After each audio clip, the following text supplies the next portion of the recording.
Trader profesional dengan mindset yang tepat, belajar memahami sudut pandang seorang real traders di dalam market. Jadi sudut pandang ini saya mempunyai keyakinan teman-teman bahwa ketika kita benar di awal, maka langkah kedua kita benar dan langkah ketiga kita akan benar. Tapi sebaliknya, jika kita langkah di awal sudah salah duluan, langkah kedua akan makin salah dan langkah ketiga hancur teman-teman. Ini diriwayatkan dalam lagu yang diciptakan oleh Sunan Kalijaga ya, salah satu tokoh dalam agama saya teman-teman. Itu Sunan Kalijaga di Demak, Kerajaan Demak itu. Beliau menciptakan lagu dengan judul Dayoe Teko. Nah, mungkin teman-teman kalau di sini ada yang dari orang Jawa pasti pernah mendengar ya, lagu budaya itu namanya Dayoe Teko.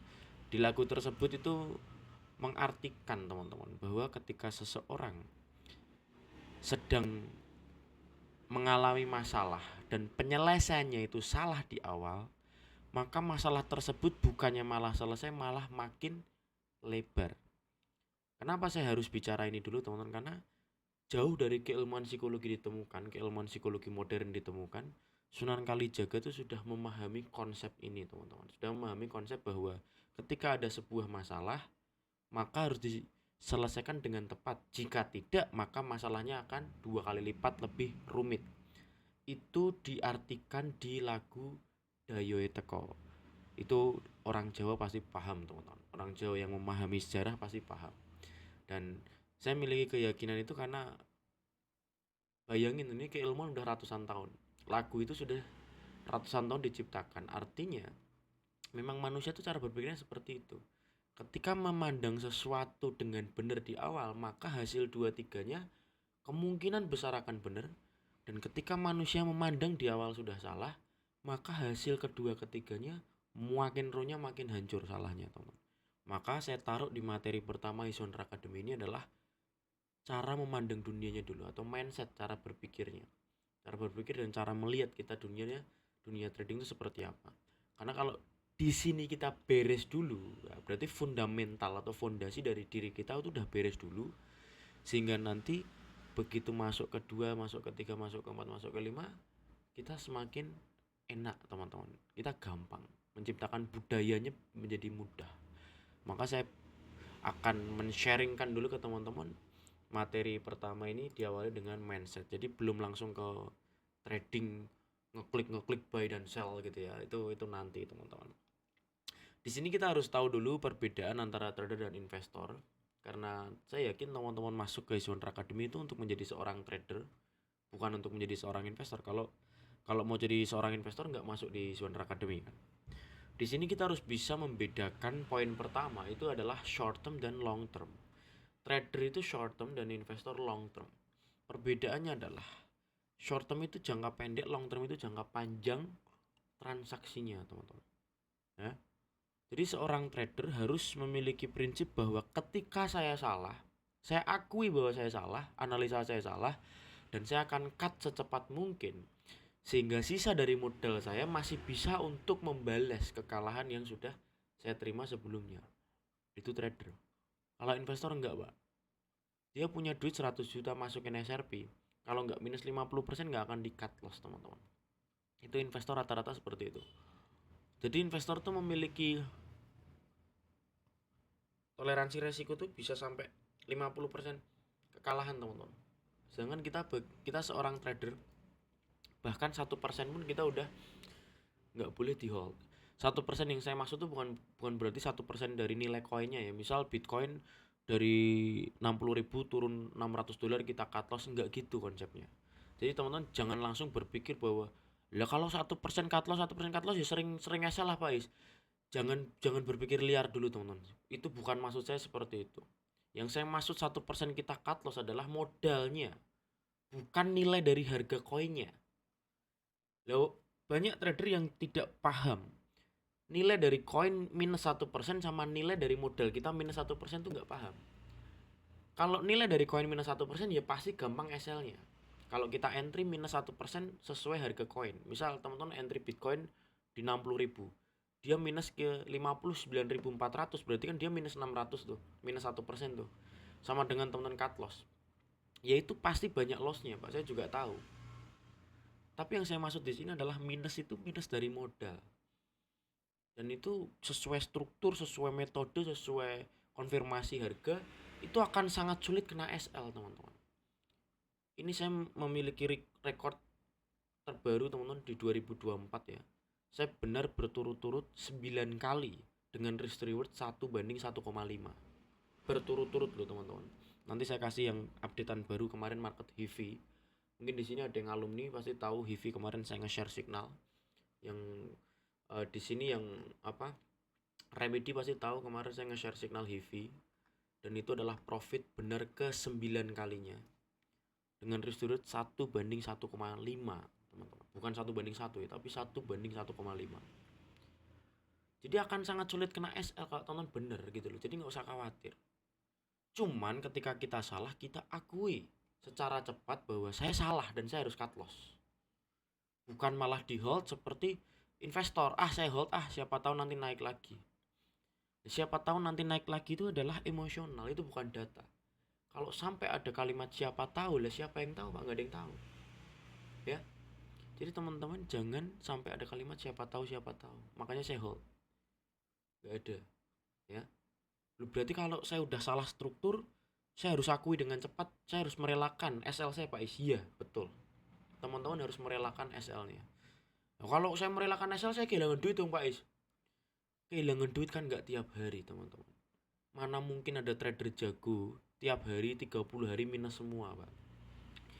Itu tradernya mungkin trader idiot, teman-teman, bukan trader jago ya. Trader jago teknikal, trader jago kontrol diri, trader jago emosional, trader jago psikologi, trader jago bijaksana dalam mengambil keputusan tanpa intervensi. Itu nggak mungkin salah 30 hari berturut-turut, teman-teman. Nggak mungkin. Jadi tidak ada yang perlu ditakutkan, teman-teman. Cut loss sama dengan teman-teman akan menjadi kehilangan duit atau bangkrut, tidak akan, ya. Jadi cut loss lah sebagai disiplin dari seorang trader. Ketika sudah lihat bahwa diri kita sedang salah dan kita harus legowo dengan cepat. Ini adalah mahal banget ya, teman-teman. Sifat atau sikap trader tersebut adalah sikap yang sangat mahal banget ketika dia disiplin cut loss. Tapi itu akan menjadi mudah ketika teman-teman bisa menerapkan minimal setidaknya 3 bulan dari awal teman-teman berkiprah di pins trading secara detail, secara dalam ya. Jadi 3 bulan pertama itu penentuan apakah teman-teman akan bisa lanjut ke bulan berikutnya. Kalau 3 bulan bisa disiplin, bulan keempat kelima tuh enteng banget, teman-teman. Gampang banget ya. Kemudian nomor 2 dulu. Trader itu menggunakan pendekatan analisa teknikal dibanding investor fundamental analisis. Pak Is, bukannya trader itu digabung dua-duanya biar jago, Pak Is, gitu ya. Dalam hal ini kan kita bicara seolah-olah kita adalah intraday trader. Dan intraday trader itu hanya membutuhkan pergerakan kecilnya saja, teman-teman. Pergerakan kecil saja ini tidak membutuhkan fundamental sebagai trigger atau pemicu kita melaksanakan entry position. Kita cukup menggunakan pergerakan technical analysis, keilmuan technical analysis, keilmuan membaca data masa lalu untuk memprediksi data di masa depan, tanpa perlu melihat fundamental atau news atau faktor yang mendasari harga tersebut akan naik atau turun, karena kita intraday, Pak. Kalau saya swing trader atau holder, Pak Is, ya kalau holder ya silahkan fundamental dipakai. Saya juga SRP pakai fundamental, teman-teman. Saya berani nge-hold SRP kemarin sampai minus 30% lebih. Sekarang udah cuman minus 18% doang. Itu karena saya megang fundamentalnya, bukan teknikalnya, Pak. Karena saya nge-hold SRP. Tapi kalau saya trading harian seperti kemarin HIVI, BONG, kemudian Theta dan lain-lain yang profit itu, ya karena saya cuma intraday. Saya cuma membutuhkan pergerakan price actionnya itu doang untuk jangka pendeknya harian itu. Nah, jadi kalau teman-teman di sini sudah sadar diri teman-teman adalah seorang intraday trader atau bahkan scalper mungkin, atau mungkin swing trader, ya masih oke lah swing trader. Holder itu yang butuh fundamental. Jadi swing trader itu tetap butuh technical pinter jago, teman-teman. Itu butuh. Intraday apalagi scalper apalagi harus jago banget. Itu mastering lah teknikal, teman-teman. Saya bilang di sini nggak cuma untuk belajar teknikal loh, Pak. Saya bilang kalimatnya adalah mastering teknikal. Pak Is katanya teknikal nggak ada gunanya. Loh, saya nggak bilang nggak ada gunanya Pak kemarin. Kemarin tuh justru saya bilang teknikal bisa membuat profit kita maksimal. Coba bisa di replay ulang video saya kemarin. Saya bilang teknikal bisa membuat profit kita menjadi maksimal, jadi banyak. Karena kita tahu timing masuknya itu kapan, teman-teman. Ya, itu teknikal. Ya. Itu investor fundamental. Dia ngehold. Jadi dia harus capek membaca data. Nomor 3, momentum market dan value coin atau value dari perusahaan. Trader itu menggunakan pendekatan momentum market. Dalam hal ini saya sebut menjadi price action. Price action yang saya maksud adalah chart pattern yang paling dominan saya pakai. Ya, candlestick juga dipelajari nanti. Jadi saya menggunakan pendekatan chart pattern, teman-teman, untuk menentukan apakah saya boleh klik buy atau klik sell. Itu trader. Sedangkan investor enggak, Pak. Dia akan berani ngeklik buy atau ngeklik sell kalau dia sudah muncul data research. Value coinnya itu apa nih? Apa kesimpulannya? Kalau value-nya nggak ada, dia nggak akan ngeklik buy, teman-teman. Nah, saya ngeklik buy di SRP karena saya melihat value coinnya.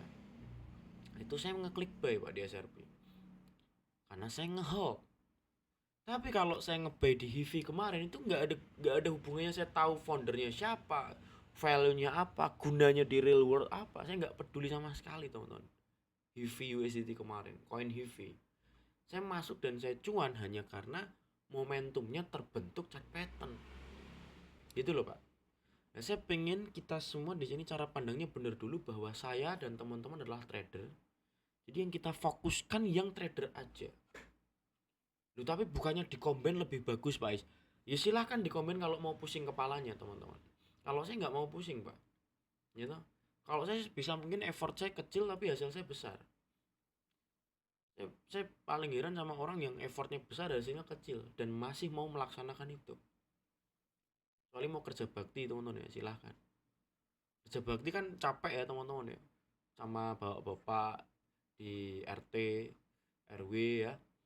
Kerja bakti untuk 17 Agustusan dapatnya cuman gorengan sama air teh hangat, ya. Kalau mau kerja bakti silahkan. Kalau teman mau nyari duit, ya saran saya mending mastering yang sebelah kiri dibanding ngombain sebelah kanan, silang sengkarut nanti, gitu. Ini bukan soal saya benci fundamental, teman-teman. Justru saya pakai itu untuk ngehold, gitu loh. Tapi untuk intraday saya nggak pakai sama sekali biar saya fokus terhadap satu biasnya, teman-teman. Jadi kalau teman bilang Pak Is ini memang nganu ini pembenci fundamental ini lah, itu salah kaprah lagi, teman. Saya ngehold SRP itu berdasarkan fundamental. Jadi nggak mungkin bisa disebut saya benci fundamental. Saya cuma tidak memakainya pada saat saya intraday. Bukan berarti saya benci, teman-teman. Nah, orang Indonesia itu cara berpikirnya adalah ketika saya nggak memakai untuk intraday sama dengan saya benci, Pak. Nah, ini kebanyakan nih mikirnya gitu. Padahal enggak, teman. Saya gunakan pada tempatnya, gitu loh, Pak. Nah, saya pengen juga teman-teman menggunakan pada tempatnya, ya toh. Biar teman tahu yang harus difokuskan dalam hari dan jam saya setiap hari itu ngapain. Ya belajar yang di sebelah kiri, bukan yang di sebelah kanan. Karena kita mau mastering yang di sebelah kiri kan gitu. Jadi ya teman-teman belajar untuk disiplin money management, cut loss, belajar disiplin technical analysis, belajar disiplin konfirmasi momentum. Kemudian belajar untuk menjadikan trading sebagai active income dengan cara compounding mungkin. Ya. Sedangkan investor itu passive income, ya, tapi bisa dibolak-balik bagian situ. Nomor 5, disiplin untuk trading harian. Disiplin trading harian itu bukan berarti saya memaksa teman-teman menjadi intraday loh. Jangan salah loh. Disiplin trading harian itu maksudnya adalah latihan trading harian, teman-teman. Jadi saya tambahin kalimat latihan. Karena dengan latihan jam terbang teman-teman melihat market akan tinggi. Dan jam terbang teman-teman melihat market tinggi, maka teman-teman bisa melihat struktur itu dengan sangat clear, sangat jelas, teman-teman. Jadi kalau saya analisa banyak benernya, ya, sinyal, kemudian outlook BTC XAU, saya jelasin secara detail skenario seperti apa. Kenapa bisa banyak benernya? Itu hanya karena saya jam terbangnya tinggi, teman-teman. Melihat market saya clear gitu loh. Kalau saya latihan sehari 1 jam, Pak, nggak akan pernah ada Hiswander Academy. Ya toh? Ya berarti skill saya kayak orang biasa aja. Saya nggak bisa melihat apa yang market kasih lihat gitu loh. Tapi karena saya belajar 12 jam sehari, ya dulu, tapi sekarang udah nggak sebanyak itu teman-teman. Dulu waktu merintis 12 jam sehari di depan laptop, maka mau nggak mau, suka nggak suka, akan masuk ke alam bawah sadar dan membentuk sebuah intuisi teman-teman. Rekaman-rekaman di alam bawah sadar. Nah itu harus diperlukan apa? Konsistensi teman-teman. Dan apakah itu beratnya luar biasa teman-teman. Ngeri pak. Ya kalau ada yang mau tahu beratnya segimana pak Is, 12 jam latihan terus pak Is. Ngeri pak. Ya kalau saya ngomong mengerikan, serem. 12 jam depan komputer, depan laptop, hanya untuk mapping market teman-teman. Bayangin ya. Ngeri. Tapi dari situ mata terbuka pak. Oh ternyata gini ya, ternyata gini nih, ternyata gini, ternyata gini. Nah itu jam terbang. Jadi teman-teman, berarti cara saya sukses menjadi trader mandiri nganu ya Pak Is, harus latihan terus ya Pak Is. Iya, hanya itu caranya. Berarti nggak peduli Pak, EQ saya walaupun cuma 120 saya tetap bisa jago di trading Pak. Bisa. EQ saya cuma 110 bisa jago di trading Pak Is. Bisa Pak, nggak ada masalah. Ya, bukan soal EQ di sini. Soal teman bold atau enggak, teman tebel atau enggak tuh mentalnya tuh. Untuk latihan, untuk konsisten tiap hari. Karena itu susahnya minta ampun teman-teman. Dan kalau saya ngomong mudah, saya jualan ludah teman-teman. Justru karena saya bilang susah itu saya jujur teman-teman ya.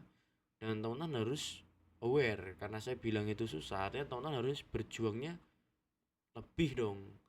Saya nggak bikin toxic positivity dengan bilang oh ini mudah pak gini-gini. Itu ya saya bohong malah teman. Saya akan bilang jujur bahwa konsistensi itu sangat sulit teman-teman ya. Tapi kalau itu teman-teman bisa lakukan, maka teman-teman masuk dalam 1% klub ya, dimana orang lain tidak bisa. Gampang aja teman-teman, ciri-ciri orang konsen, teman-teman bisa nggak tiap hari nggak lihat market. Saya sejak 4,5 tahun ya berarti ya. Nanti saya liatin TradingView saya itu, terdaftar di TradingView itu hampir 5 tahun saya teman-teman. Itu di TradingView. Tidak ada satu hari pun sejak 4 tahun lebih yang lalu saya tidak melihat market teman-teman. Tidak ada satu hari pun. Sejak saya awal belajar ya, bahkan saya sebelum profitable pun saya tiap hari belajar pak. Sebelum saya punya mentor pun saya tiap hari buka TradingView. Dan itu jauh sebelum kripto terkenal pak, tahun 2019 kok. Kripto terkenal kan 2021 teman-teman. After covid yang parah itu, setelah covid yang parah itu, saya udah buka TradingView dari Januari Februari 2019 teman-teman ya. Dan itu saya buka tiap hari sampai hari ini dan mungkin sampai 60 tahun lagi ya. Jadi tidak ada satu hari pun saya nggak buka TradingView sejak 4 tahun lebih yang lalu. Ya teman-teman bisa nggak seperti itu? Ada nggak hari dimana teman-teman cheating untuk melewati latihan-latihan harian itu? Kalau masih cheating-cheating ya berarti cuma ngomong kosong. Bilang konsisten dan lain-lain itu cuma ngomong kosong teman. Tapi kalau tiap hari masih lihat disiplin, walaupun jamnya nggak jelas ya, maksudnya jamnya bisa siang, bisa sore, bisa malam, terserah, yang penting di hari itu latihan teman-teman ya. Ya teman-teman bisa buktikan nanti apakah teman-teman laksanakan itu setiap hari. Kalau iya berarti teman-teman akan mendekati kesuksesan dengan sangat cepat dari sekarang. Nah kalau enggak, males latihan dan lain-lain, ya selamanya teman-teman paling ya bisa making money dari signal, bisa, cuman ya teman-teman bohong sama diri sendiri kalau mau belajar sama saya. Teman-teman cuman karena signal di member alumni sama signal saya, atau los kena sinyal alumni atau los kena sinyal saya, bukan benar-benar menjadi trader dari diri teman-teman. Nah, kalau teman-teman bisa melaksanakan itu berarti teman-teman jujur dan serius sama diri teman-teman sendiri. Tapi saya yakin lah semua orang di sini, semua teman-teman di sini adalah orang yang serius sama diri sendiri. Jadi menurut saya semuanya bisa lah ya melakukannya ya. Saya yakin bisa lah ya. Kalaupun ada yang masih aduh Pak Is kok saya nggak yakin ya Pak Is, saya yakinin teman, saya dampingi. Saya akan bantu teman untuk yakin ya. Kemudian trader di sini jenis tradingnya jauh lebih fleksibel karena bisa spot dan derivatif, sehingga bisa menikmati market naik atau turun. Dan bedanya dengan investor, dia hanya bisa market naik ya, market turun dia nggak bisa. Jadi market turun dia boncos, pusing pala Barbie teman-teman. Kalau Spot dan derivatif kan bisa buy dan bisa sell. Derivatif tradingnya kan future trading itu. Jadi teman nggak usah serem-serem. Future crypto itu ya sama dengan derivatif, itu nggak ada bedanya. Itu hanya soal namanya aja. Itu hanya soal terminologi namanya teman-teman. Ya, jadi istilah doang. Jadi kalau teman bilang trading apa bang, future, ya sama dengan trading derivatif, itu cuman soal terminologi. Dan hidup ini tuh banyak terminologi-terminologi yang bertebaran teman-teman. Itu. Kemudian di sini kesalahan trader saat terjun di market, kita lihat bahwa ada yang namanya FOMO, fear of missing out. Dalam hal ini FOMO yang saya maksud adalah ikut-ikutan ya. Jadi saya misal ngasih koin, saya ngasih signal. Teman-teman di grup alumni yang pada jago-jago juga mereka ngasih signal. Padahal signal itu udah floating profit ya teman. Misal saya udah floating profit 1,5% dari modal. Jadi kan udah floating profit yang mana itu layak untuk di take profit kan, karena saya udah profit 1,5% dari modal. SL saya kan 1%. Misal saya SL 1 juta, saya udah floating 1,5 juta. Tapi teman-teman baru ngelihat signalnya di grup signal. Terus teman-teman ikut-ikutan entry. Karena teman-teman pengen dapat cuan juga dari signal tersebut. Lah itu namanya FOMO. Atau yang di grup alumni juga konsepnya sama. Ada yang bagiin signal, signalnya udah running, teman-teman tetap masuk dengan dalih teman-teman pengen ikutin cuannya juga. Itu FOMO namanya. Itu teman-teman tidak pakai objektivitas berpikir bahwa market sudah naik dan turun sesuai dengan signalnya, teman-teman tetap gas untuk entry. Padahal itu udah telat teman-teman. Alhasil apa? Saya TP, teman-teman kena loss karena masuk kita tidak sesuai. Saya nyuruh masuk di harga ini dan saya udah floating profit, teman-teman baru masuk di atas. Itu bukan signal yang salah, Pak. Tapi diri teman-teman yang tidak bisa mengontrol FOMO tadi. Dengan dalih bahwa saya kan juga pengen cuan, Pak Is. Ya saya tahu semua orang juga pengen cuan, teman-teman. Cuman keselamatan adalah nomor satu. Ya. Safety first, sama kayak kalau kita naik pesawat. Kalau teman-teman pernah naik pesawat itu kan keamanan menjadi prioritas utama dari sebuah maskapai penerbangan. Ya. Jadi FOMO ini sangat bahaya banget. Tapi apakah penerapannya cuma di signal? Enggak, teman-teman. Penerapannya bisa juga teman-teman analisa. Sudah melihat market itu rally, teman-teman tetap sikat. Padahal teman-teman tahu bahwa signalnya tidak ada di situ. Signalnya udah ada di bawah. Misal BTC rally ke harga 68.000. Di harga 60.000 itu ada signal hammer. Nah, teman-teman udah kelewatan di signal hammer di 60.000 tadi, teman-teman sikat di 68.000. Itu namanya salah. Lah signalnya di 60.000 ya tembak di 60.000. Lu Pak Is kan saya kelewatan Pak Is. Lu kalau kelewatan ya jangan tetap trading, stop, tunggu momen berikutnya. Nah, kalau kata Warren Buffett yang keren banget tuh kalimatnya itu. Jadi kalau kita nungguin bus dan kita ketinggalan bus tersebut, kita nggak jadi naik bus tersebut, jangan risau, masih akan ada bus berikutnya. Itu yang ngomong Warren Buffett. Jadi kalau kita di halte ada bis lewat, kok kita kelewatan, nggak usah kita kejar Pak, nggak usah capek-capek buang-buang energi kita kejar, kita tungguin aja bis berikutnya. Itu dalam trading adalah analoginya momentum berikutnya, tungguin aja momentum berikutnya, jangan FOMO. FOMO ini masih memasuki salah satu permasalahan pertama dari seorang trader, ya FOMO teman-teman.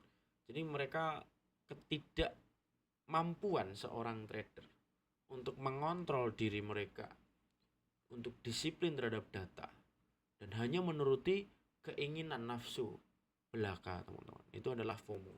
Kemudian nomor 2, tidak menerapkan money management saat melakukan trading. Ini kita sudah bahas panjang lebar kemarin di materi persiapan ya. Jadi kesalahan para trader ini, begitu mereka jago teknikal, mereka money managementnya nggak terukur. Lossnya apa? Sekali loss gede, sekali TP kecil. Walaupun jago teknikal nggak akan pernah berakhir profit. Atau mungkin resikonya terlalu besar dan ketemu yang namanya consecutive loss. Kebetulan kena consecutive loss dan akhirnya saldonya habis. Itu adalah tidak menerapkan money management saat melakukan trading, dan ini menjadi salah satu masalah terbesar di seorang trader saat terjun di market.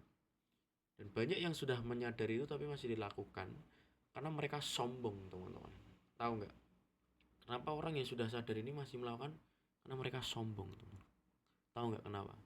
karena mereka berpikir bahwa gaji mereka masih bisa menahan deposit nafsu mereka itu tiap bulan, teman-teman. Iya apa iya, Pak? Kok tahu, Pak Is? Ya karena saya pernah berada di situ. Saya pernah pada titik kesombongan tersebut. Dengan dalih saya punya gaji 5 juta, saya masih bisa deposit, teman-teman. Ya. Saya pernah di titik tersebut. Jadi ini biarin kalah nggak apa-apa lah, hasilnya bikin gede, toh kalau habis juga saya bisa deposit lagi. Ngeri nggak, teman-teman? Dan itu terjadi di banyak trader, saya tahu. Ya, saya udah ngobrol sama 1000 member lebih. Jadi saya tahu betul permasalahan psikologi umum seorang trader itu seperti apa. Jadi kebanyakan mereka yang masih kerja itu memiliki backup, Pak. Memiliki backup bahwa dirinya bisa menanggulangi jika terjadi loss, masih ada backup duit gaji. Padahal teman-teman kalau nggak lekas beresin tradingnya, duit gaji teman-teman hanya akan lari di trading, yang mana trading itu hanya akan hilang duitnya. Dan itu lingkaran setan, benar-benar lingkaran setan dajjal, teman-teman, itu ya. Jadi teman-teman harus lekas selesai dan lekas keluar dari lingkaran tersebut, karena harus cepat, teman-teman. Karena kalau enggak nanti nggak terbendung, duitnya makin banyak hilangnya. Nah, ini tidak menerapkan manajemen saat melakukan trading, walaupun sudah sadar masih dilakukan karena sombong. Lah terus Pak Is, penyelesaian saya gimana nih ngatasin problem sombong sama diri? Teman-teman harus punya cara berpikir. Ini agak ekstrim tapi it's work buat saya, teman-teman. Ini sekedar sharing. Saya memiliki mindset waktu itu bahwa ketika saya sudah melaksanakan penyeberangan dari pulau A ke pulau B, saya akan membakar kapal yang saya buat untuk nyebrang, teman-teman. Sehingga apapun yang terjadi, saya tidak akan bisa balik lagi ke titik A. Antara saya survive di titik B, di pulau B, apakah saya survive atau saya mati, teman-teman. Jadi pilihan saya itu sukses atau hancur. Ya, bukan gagal, Pak. Hancur sekalian. Itu pilihan saya. Ini ekstrim memang, teman-teman. Cuman it's work buat saya. Nah, saya nggak mengajarkan ini ke teman-teman ya, karena masing-masing orang pendekatannya beda-beda, risk toleransinya beda-beda, mentalnya kuatnya seberapa juga beda-beda. Saya nggak tahu. Tapi ini buat saya it's work, ya. Begitu dulu saya sering untuk berpikir gaji saya bisa untuk backup, artinya saya masih punya nih perahu untuk bolak-balik kan. Dari pulau A ke pulau B saya ada perahu, Pak. Buat balik, saya ada perahu. Jadi saya kurang ajar, Pak, sama perahu tersebut. Saya kurang ajar sama pulau B tersebut. Saya nggak menjadi pribadi yang serius di pulau B tersebut. Karena saya sombong, saya masih punya perahu untuk bolak-balik dari pulau A ke pulau B. Tapi ini bukan tentang perahu, bukan tentang pulau, teman-teman. Paham ya analogi saya ya? Bisa ya dipahami ya, teman-teman ya? Jadi ini soal saya masih punya gaji, saya masih bisa backup loss saya dan lain-lain. Konsepnya seperti itu. Dan cara ekstrim saya adalah tadi bahwa ketika saya sudah menyeberangi sebuah pulau, maka saya akan bakar kapal itu. Dan it's work buat saya.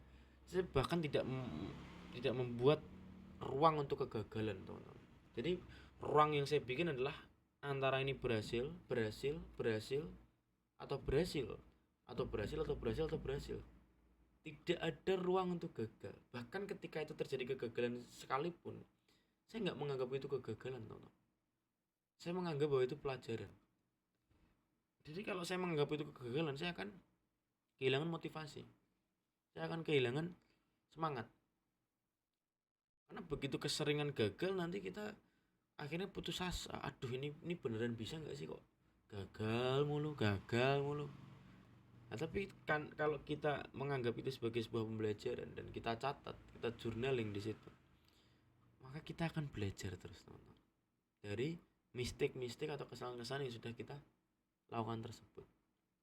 Nah, itu di bagian tidak menerapkan manajemen saat melakukan trading.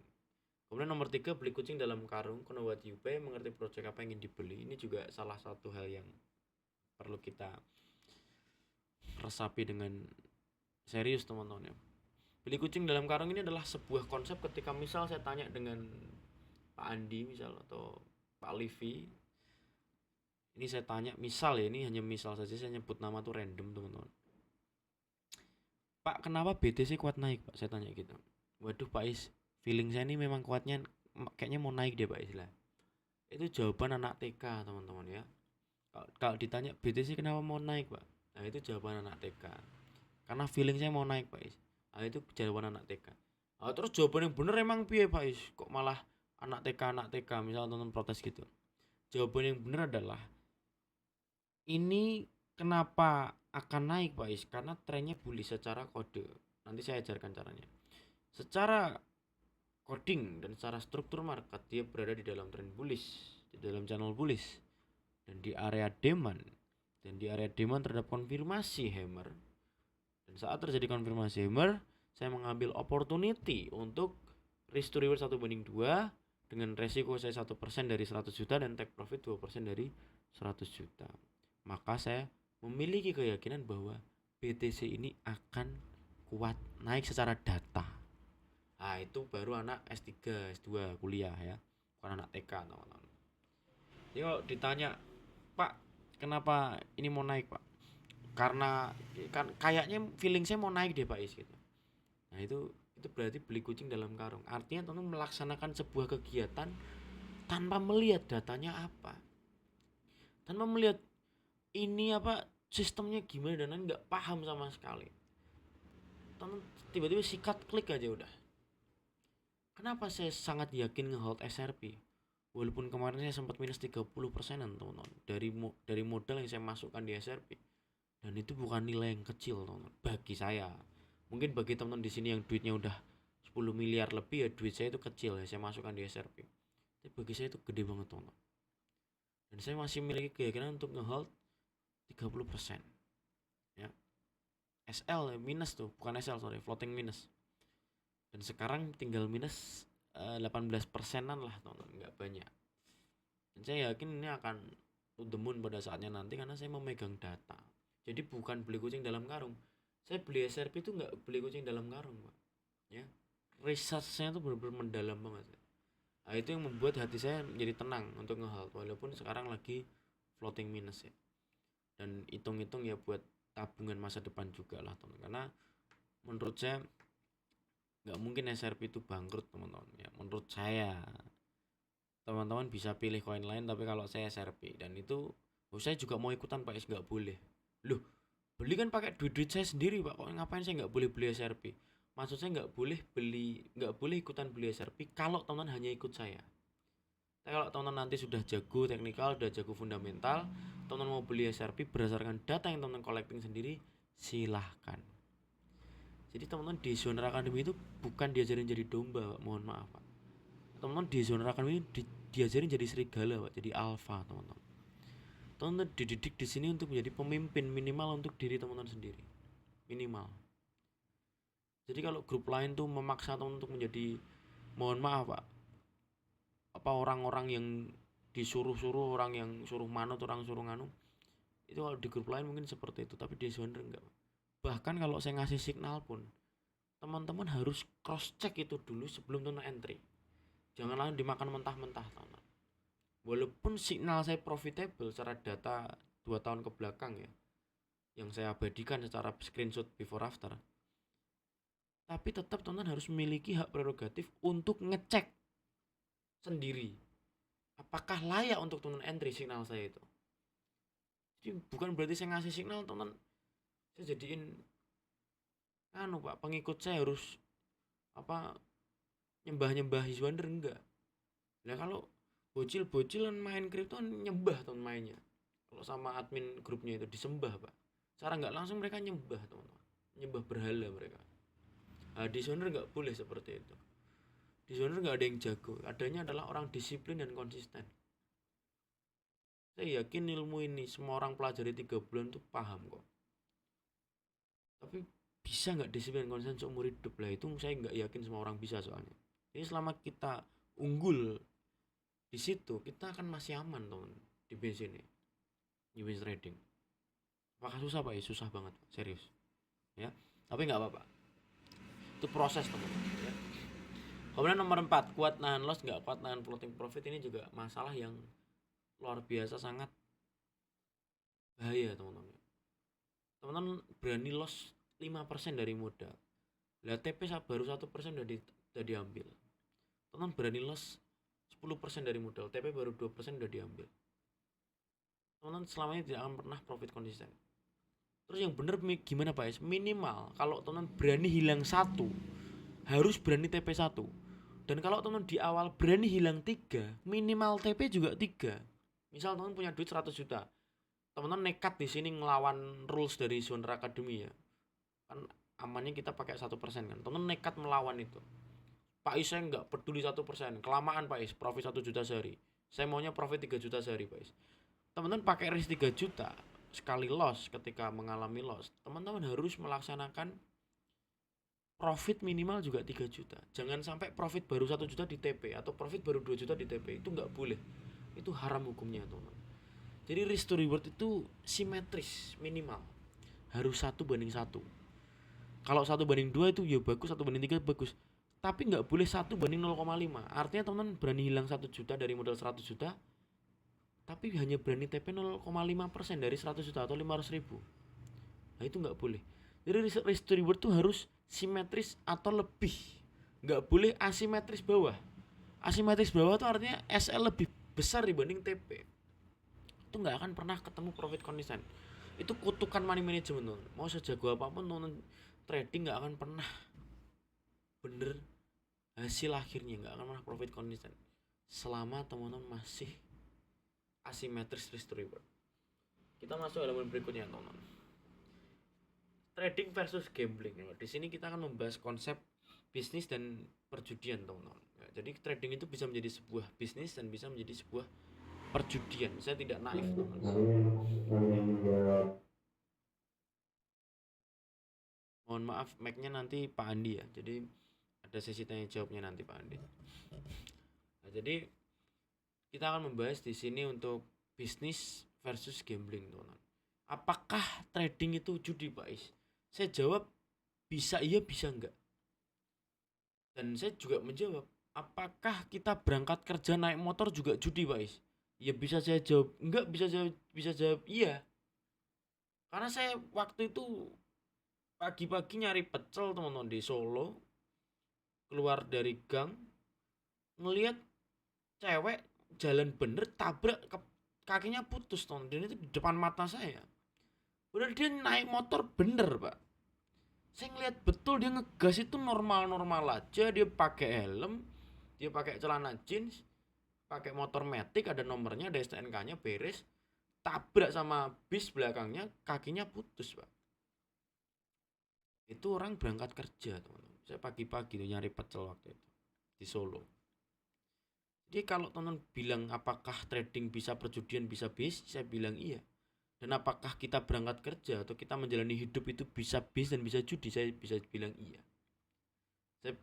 Saya nggak memaksakan kehendak teman-teman, ini sudut pandang saya, ini perspektif saya, bahwa perjudian yang saya maksud di sini bukan secara teologi, bukan secara apa istilah teologi judi haram halal di Islam ya, bukan. Saya membahas judi di sini adalah 50-50 gitu ya.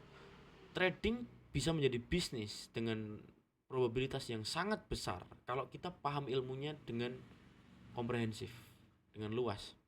Sedangkan trading bisa menjadi judi, antara teman gandain duit atau hilang duit. Itu juga bisa kalau teman tidak tahu teman masuk di aset apa, dan teman ketakutan sendiri di aset tersebut. Itu menjadi sebuah gambling. Menurut saya kehidupan juga sama, teman.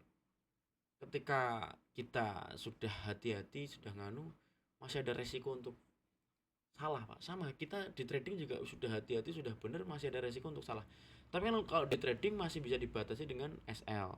Sedangkan di kehidupan kan teman-teman lihat sendiri cerita saya tadi, dan itu terjadi di Solo sekitar 1 bulan yang lalu, teman. Kalau teman mungkin orang Solo di sini, orang Surakarta, tahu di daerah Gading dekat Keraton itu rumah ayah saya, teman-teman. Ya, ayah kandung saya maksud saya, ya. Itu rumahnya di sana, dan saya melihat kaki putus depan mata saya, teman. Apakah itu termasuk apes, teman-teman? Dan padahal dia udah bener melaksanakan helm, melaksanakan ngegas motor, ngerem motor, jalan di kiri bahu jalan, tahu dia sesuai motornya, ada dia punya SIM, dia punya STNK.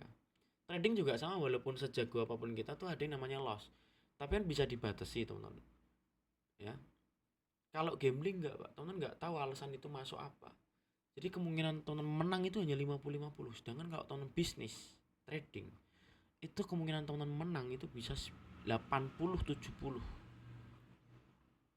Ya. Sangat besar, teman-teman, kemungkinan menangnya. Kemungkinan salahnya itu hanya kecil. Jadi nggak usah berkecil hati, teman-teman. Ya. Yang penting teman-teman menaruh mindset bahwa saya di sini bisnis menggunakan keilmuan. Saya bukan berjudi yang 50-50. Ya. Dan di sini ada satu quotes yang sangat menarik dari The stock market is never obvious. It was designed to fool most of the people most of the time.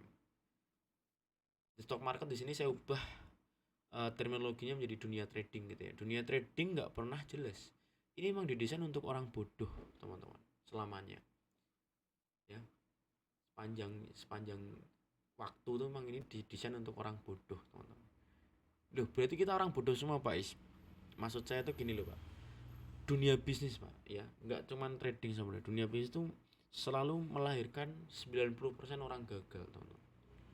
Apapun bisnisnya. Saya kasih lihat, teman-teman, ya. Kita lihat 1 dari 10 pedagang bakso di Semarang, ya. Dari 1 sampai 10 pedagang bakso tersebut yang bisa punya Alphard itu cuma 1 orang. 9-nya itu paling naik, mohon maaf, naik Vario, naik Beat, mentok-mentok mobil Avanza, Expander. Yang bisa naik Alphard tuh 1 doang, Pak, bakul baksonya. Lupa kok ngece bakul bakso. Saya bukan ngece bakul bakso, Pak. Saya bicara kenyataan realita kehidupan, teman-teman. Teman-teman ngelamar kerja di pabrik. 3.000 pelamar terima 300 orang. Teman-teman ngelamar SNPTN di perkuliahan. 300 pelamar diterima 30 mahasiswa. Selalu menyisakan 90% gagal. Apapun itu. Jadi kalau teman-teman, makanya Pak, saya kan punya seperti doa lah bahwa Iswander ini menerima member tuh nggak banyak, karena biar yang masuk di Iswander ini adalah orang yang berhasil semua, dan yang gagal biar yang tidak ikut Iswander. Jadi yang nggak ikut Iswander adalah mereka yang gagal, yang masuk Iswander adalah mereka yang berhasil, gitu loh, Pak. Bukan berarti dari 10 orang di sini 9-nya gagal, 1-nya berhasil, bukan. Tapi semua yang masuk di sini adalah orang yang berhasil melawan 90 orang gagal di luar sana. Maksud saya itu. Kalau saya nerima orang sebenarnya, Pak, saya nerima orang bersih baru. 1 batch 50 orang tuh bisa-bisa aja, Pak. Ya. Saya punya caranya kok. Tapi apakah saya itu lakukan? Enggak. Loh, kenapa Pak Es nggak dilakukan? Karena nggak melulu apa hidup ini tentang duit, nggak melulu. Kalau emang saya mata duit, dan saya nerima endorse, teman-teman. 4,5 juta satu video engagement akun saya. Saya kasih tahu kemarin. Saya nerima referral kode Binance, saya nerima referral kode BingX, saya nerima referral kode Bitget, referral kode Bitget. Tapi apakah saya main itu, teman? Saya nggak main itu. Walaupun saya bisa aslinya. Saya tahu caranya semua kok.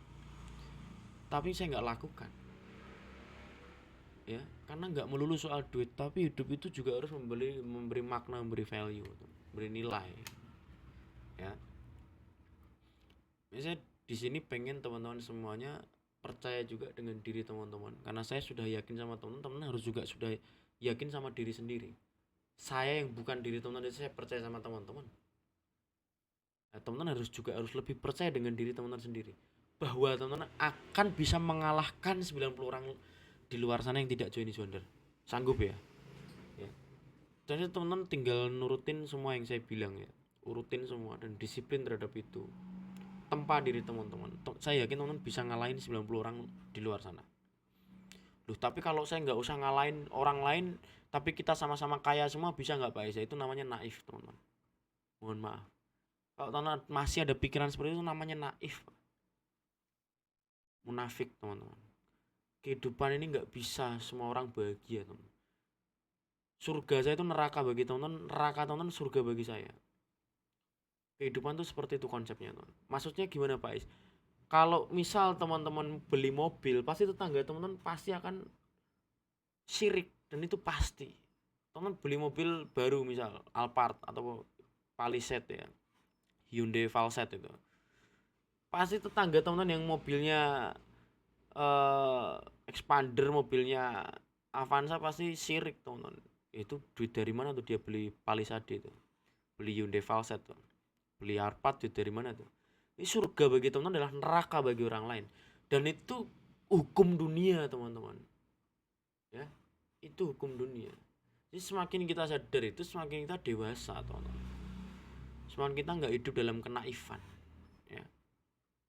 Loh, berarti kita emang ngalahin orang tuh Pak. Ya memang ngalahin orang. Kalau kita mau menang ya kita harus ngalahin orang gitu loh. Makanya di sini teman-teman kita harus membuka mata bahwa kita harus belajar sungguh-sungguh biar bisa mengalahkan 90 orang di luar sana.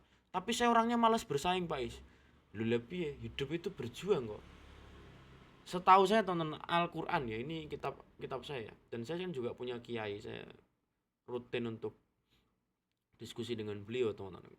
Karena itu untuk penyeimbang spiritual saya. Beliau bilang bahwa di Al-Quran tersebut tidak pernah Tuhan menuntut kita untuk menjadi orang kaya atau orang sukses teman. Nggak ada loh satupun kalimat tuh. Jadilah kaya itu nggak ada. Kalimat jadilah sukses itu nggak ada. Tapi yang saya tahu dari semua kalimat di Al-Quran di Islam teman-teman ya, mohon maaf yang agamanya lain, tapi ini saya hanya sharing saja dari konsepnya ya. Jadi jangan melihat saya rasis dan lain-lain. Saya justru hanya pengen teman-teman tahu banyak dari sudut pandang gitu loh.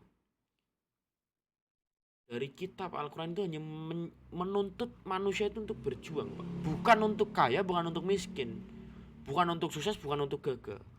Tapi yang dituntut itu hanya adalah berjuang Pak. Nah, nanti teman minta ChatGPT itu, tanya ChatGPT, ChatGPT tolong berikan saya semua ayat yang menunjukkan Tuhan menyuruh umat manusia untuk berjuang. Nanti keluar semua tuh, ayatnya apa aja keluar semua yang nyuruh manusia untuk berjuang. Jadi teman-teman hanya dituntut untuk berjuang sebenarnya. Urusan berhasil gagal itu urusan Tuhan. Itu di luar kontrol kita. Tapi berjuang itu adalah kontrol kita. Ya. Nah, jadi kalau teman marah sama statement ini, kalau dunia trading tuh memang nggak pernah jelas dan diciptakan untuk orang bodoh, teman marah dengan statement ini, jangan marah sama saya. Marahlah sama yang ngomong Jesse Livermore, yang ngomong bukan saya ini soalnya. Jesse Livermore adalah bapak day trader dunia, teman-teman. Dia 10 orang terkaya di Amerika dari trading saham di tahun 1912. Ya, dia cuan dari saham kaya raya tahun segitu teman-teman. Ya, Jesse Livermore. Tapi dia meninggal dengan cara mengenaskan ya. Dia menembakkan pistol ke dalam mulutnya di depan tempat hotel dia menginap. Karena dia mengalami bangkrut teman-teman. Ya. Jadi dia bisa kaya raya 10 besar orang terkaya di Amerika tapi bisa mati bunuh diri nembakin pistol di mulutnya. Nah, itu kan nggak make sense sama sekali kan. Tapi itu terjadi real teman. Itu sejarah trading Pak. Sejarah kelam trading. Jadi usut tuh dia tuh dulu disiplin teman-teman. Tapi di akhir hayatnya dia tuh lack of motivation. Dia kehilangan motivasi dan dia kehilangan disiplinnya teman-teman. Dan akhirnya dia mengkhianati banyak dari disiplin keilmuan yang dia ciptakan sendiri. Ngeri nggak teman-teman? Jadi dia bisa bertahan profit constant berpuluh-puluh tahun. Mungkin belas atau puluh tahun, saya nggak tahu ya. Cuman di akhir hayatnya pas umur dia udah 55, 56 sampai umur 60-an, dia banyak melakukan kesalahan-kesalahan keputusan, teman-teman. Karena dia melanggar banyak disiplin keilmuan itu sendiri. Ngeri nggak? Gila ya, teman-teman. Saya bacanya aja merinding, teman-teman. Ya. Apa yang bisa kita ambil dari sini, teman-teman? Jadi menurut saya, disiplin, konsistensi, dan rasa setia terhadap sebuah prinsip yang kita pegang itu tidak bisa hanya terjadi 1-2 tahun ke depan, Pak. Tapi itu adalah perjuangan seumur hidup yang harus kita pegang, teman-teman. Seumur hidup, teman-teman. Jadi pahami dulu kalimat itu. Kalau teman-teman nggak bisa sampai di kalimat itu, nggak akan pernah bisa jadi trader. Kan jadi trader itu sangat sulit aslinya, teman-teman. Ya, tapi dibungkus oleh para trader-trader ini menjadi sangat dagelan, teman-teman ya. Tapi nggak apa-apa lah. Untungnya teman-teman udah masuk East Wonder, jadi Insya Allah di sini teman-teman beneran belajar bisa lah ya. Saya dampingi teman. Insya Allah teman-teman ya. Kita sering mendengar opini-opini yang menjelekkan kata trading. Saya yakin tentu Anda sering mendengarnya. Nah, kita resapi di sini sebagai manusianya teman-teman. Contoh opini bermain kripto menang dan kalah. Seringkali trader merasa terbiasa bilang kata bermain menang dan kalah, seolah trading adalah kegiatan yang bukan membutuhkan keseriusan. Faktanya, trading adalah sebuah bisnis yang sempurna, merupakan aktivitas jual dan beli suatu aset digital layaknya aktivitas jual beli lainnya. Untuk Anda menjalankan sebuah bisnis, Anda harus belajar mengenai berbagai strategi dan membuat perencanaan bisnis. Jika Anda ingin trading dan menjadi trader profesional, pilihannya adalah berdisiplin menekuninya menjadi sebuah bisnis atau tidak sama sekali. Jangan gunakan kata bermain kripto menang dan kalah. Alam bawah sadar Anda akan terbiasa dengan pola pikir bahwa trading bukanlah hal yang membutuhkan keseriusan seperti berbisnis sungguhan. Ngeri ya teman-teman ya. Jadi kita ini diciptakan oleh Tuhan tuh ada namanya kesadaran dan ketak sadaran. Nah, ketak sadaran itu letaknya di alam bawah sadar. Di alam bawah sadar itu bisa bermata dua teman. Kalau kita didik alam bawah sadar kita menjadi baik, maka kesadaran kita akan otomatis menjadi baik dan gampang banget menjadi orang baik teman. Tapi kalau kita sudah terbiasa mendidik alam bawah sadar kita menjadi orang yang jahat, orang yang culas ya, orang yang keji, maka dengan sangat mudah kita juga tega seperti itu ke orang lain teman. Dan kalau kita sudah terbiasa mendidik alam bawah sadar kita dengan bisnis trading, maka dengan secara otomatis kita akan melaksanakan segala kegiatan-kegiatan trading. Itu layaknya sebuah bisnis yang real. Dari segi metode, dari segi strategis, dari segi money management, dari segi accounting, dari segi jurnal, manajemen dan lain itu sama seperti bisnis real, itu trading. Nah, kalau kita sudah terbiasa mendidik alam bawah sadar kita, trading adalah sebagai sebuah papan permainan untuk seru-seruan aja, untuk punya mindset kalau bangkrut, kalau loss bisa deposit lagi. Teman-teman aslinya sedang bermasturbasi dengan candlestick, teman-teman. Kalau pengen tahu, mohon maaf Pak, saya pakai kata-kata itu karena emang perbendaharaan kata saya itu liar teman-teman. Itu saya memang seperti itu. Cuman tujuannya itu untuk agar semua teman memahami ya, apa yang saya maksud bermasturbasi dengan candlestick. Teman cari enaknya doang, walaupun hasilnya profit dan loss itu, teman nyari deg-degannya itu loh, nyari tegangannya itu loh, ya, nyari tegangannya profit dan loss itu, teman kayak lagi masturbasi Pak rasanya Pak. Tuh, terminologi saya ciptakan sendiri tuh. Ya jadi itu disclaimer teman-teman ya. Jadi trader yang hobi deposit, hobi all in, hobi tetek bengek yang nggak sesuai trading plan, itulah mereka yang sedang bermasturbasi dengan candlestick teman-teman. Jadi orang kan kalau masturbasi nontonnya film porno teman-teman, mohon maaf ya. Tapi ini enggak Pak, nonton candlestick teman-teman, buy dan sell. Itu tegangannya tuh kayak dopaminnya naik jebret, kortisolnya naik jebret. Dopamin tuh hormon kebahagiaan instan teman-teman. Kortisol tuh hormon emosional, hormon marah, hormon kecewa, itu kortisol di sana. Nah, jadi itu naik turun cepet, dar. Nah, teman-teman sedang seperti itu. Tapi kalau teman-teman menjadikan ini sebuah bisnis, maka teman-teman akan paham cara kerjanya seperti apa sehingga tidak mudah panikan, tidak mudah menempatkan kondisi trading ini sebagai seperti permainan. Karena teman-teman tahu bahwa ini bidang yang serius gitu loh. Berarti nggak main-main gitu loh. Nah, jadi saya harapkan mulai malam ini teman-teman semuanya harus mau dan sanggup untuk menjadikan trading sebagai bisnis ya. Kalau enggak mending nggak usah sama sekali ya, mending nggak usah belajar sama sekali, wes mending duitnya disimpan, jangan buat modal trading, teman-teman ikut kursus yang lain.